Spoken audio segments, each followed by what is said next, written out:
AIMIM party ने 6 प्रत्याशियों के नाम की घोषणा की है। एआईएमआईएम के कार्यालय दारुस्सलाम में एआईएमआईएम के राष्ट्रीय अध्यक्ष व सांसद सुद्दीन अवैसी ने प्रेस वार्ता करते हुए 6 प्रत्याशियों के नाम की घोषणा की, जिसमें 2 पूर्व मेयर है। जुल्फिकार अली जो एआईएमआईएम के पूर्व मेयर थे, इन्हें चारमीनार विधानसभा क्षेत्र से टिकट दिया गया, तो वहीं नामपल्ली निर्वाचन क्षेत्र से पूर्व मेयर माजिद हुसैन को भी एआईएमआईएम का टिकट दिया गया। इसी तरीके से 4 प्रत्याशियों को भी एआईएमआईएम ने टिकट दिया है। अकबरुद्दीन अवैसी को चन्नानगुट्टा विधानसभा से टिकट दिया गया, तो कारवन निर्वाचन क्षेत्र से कौसर मोहिउद्दीन को टिकट दिया गया।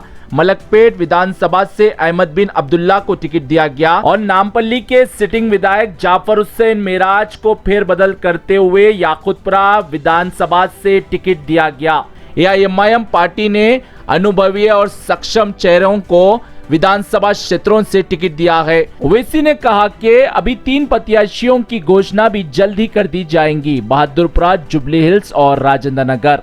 अब बहादुरपुरे पे अटकलें तेज हो गई है, किसे बनाया जाएगा प्रत्याशी या फिर सिटिंग विधायक को ही टिकट मिलेगा। अब ये चर्चा शुरू हो चुकी है सियासी गलियारों में, लेकिन एआईएमआईएम पार्टी तेलंगाना विधानसभा चुनाव में ये साफ कर दी है कि सिर्फ 9 विधानसभा क्षेत्रों से ही एआईएमआईएम पार्टी चुनाव लड़ेंगी। ओवैसी ने यह भी कहा कि मुमताज अहमद खान और पाशा कादरी को टिकट नहीं देने की सूचना हमने पहले ही दे दी थी और मुमताज अहमद खान और पाशा कादरी एआईएमआईएम के प्रत्याशी के लिए प्रचार करेंगे।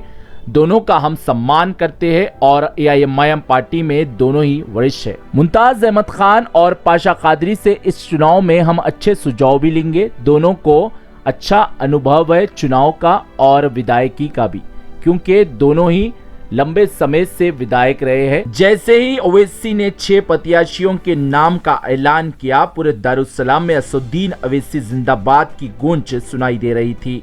जनता में इतना उत्साह था, ऐसा लग रहा है कि मानो कोई त्योहार जैसा माहौल हो। ऐसी स्थिति दारुस्सलाम में दिख रही थी। ब्यूरो रिपोर्ट, भारत की तरक्की। मैं उनको बहुत करीब से जानता हूँ। मैं इस मौके पर उनकी मरहूम वालदा का जिक्र करना इसलिए ज़रूरी समझता हूँ कि उनकी मरहूम वालदा बड़ी नेक बख्त खातून थी और इतना मुझसे मोहब्बत से पेश आती थी। अल्लाह उनकी मग़फ़िरत करे वो मरहूमा की। बड़ी मोहब्बत से उनकी वालदा मुझसे मिलती थी। मैं जब कभी भी उनसे मिला, जिसके मिला, मेरे सर पे हाथ रखकर दुआएं देती थी।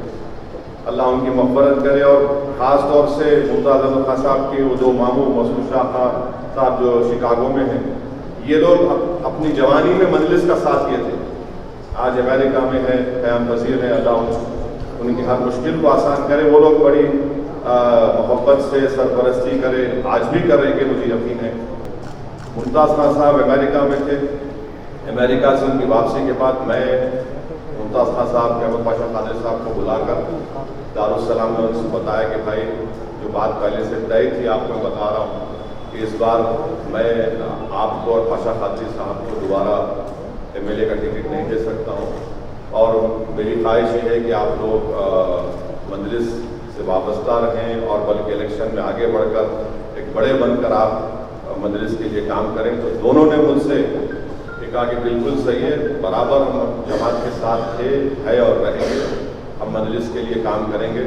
मैं शुक्रगुजार हूँ उनके उस बहुत मोहब्बत भरे अल्फाज का, उनकी वाबस्तगी का जो उन्होंने पाशा कादरी साहब ने और मुमताज़ खान साहब ने कहा।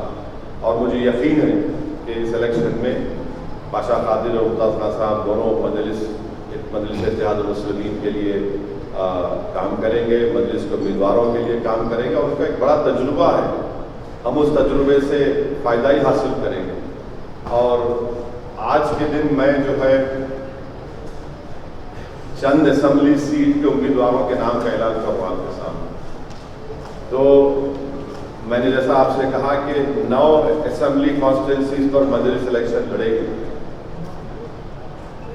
जिसमें मौजूदा 7 एमएलए की कॉन्स्टिट्यूंसी है, राजेंद्र नगर की असम्बली कॉन्स्टिट्यूंसी और जुबली हिल्स है। तो आज मैं बहादुरपुरा, राजेंद्र नगर और जुबली हिल्स के कैंडिडेट्स का ऐलान नहीं करूंगा, वो शॉर्टली करूंगा आपके सामने। और सबसे पहली बात तो यह है कि हमारे पार्टी लीडर अकबरुद्दीन अवैसी दोबारा इंशाअल्लाह चंद्रायनगुट्टे से मजलिस के उम्मीदवार रहेंगे। अहमद बलाला साहब मलकपेट से मजलिस इत्तेहादुल मुस्लिमीन के उम्मीदवार रहेंगे। कौसर मोहिउद्दीन साहब कारवान से मजलिस इत्तेहादुल मुस्लिमीन के उम्मीदवार रहेंगे। फिर माजिद हुसैन नामपल्ली से मजलिस इत्तेहादुल मुस्लिमीन के उम्मीदवार रहेंगे। याकूबपुरे से जाफर हुसैन मेराज साहब इंशाअल्लाह मजलिस इत्तेहादुल मुस्लिमीन के उम्मीदवार रहेंगे। और चार मीनार से एक्स मेयर जुल्फ़िकार साहब मजलिस इत्तेहादुल मुस्लिमीन के उम्मीदवार रहेंगे। तो ये अहम बातें मुझे आपको बताना था, ये आपको बता चुका हूँ। अगर आपके कोई सवालात हैं, ये 3 असेंबली हल्कों का ऐलान कब होगा मैं जल्दी करूँगा, क्योंकि आज से नॉमिनेशन की तारीख शुरू हुई है, तो ये करूँगा। और इंशाअल्लाह मुझे यकीन है कि अल्लाह सुब्हानहू व तआला हमारे पूरे उम्मीदवारों को का वो MLA बनेंगे, कामयाब होंगे। अवाम की उनका साथ मिलेगा, अवाम की दुआएं, अवाम का और उनको मिलेगा इंशाअल्लाह ताला। और हमारी कैंपेन का आगाज़ भी कल परसों से शुरू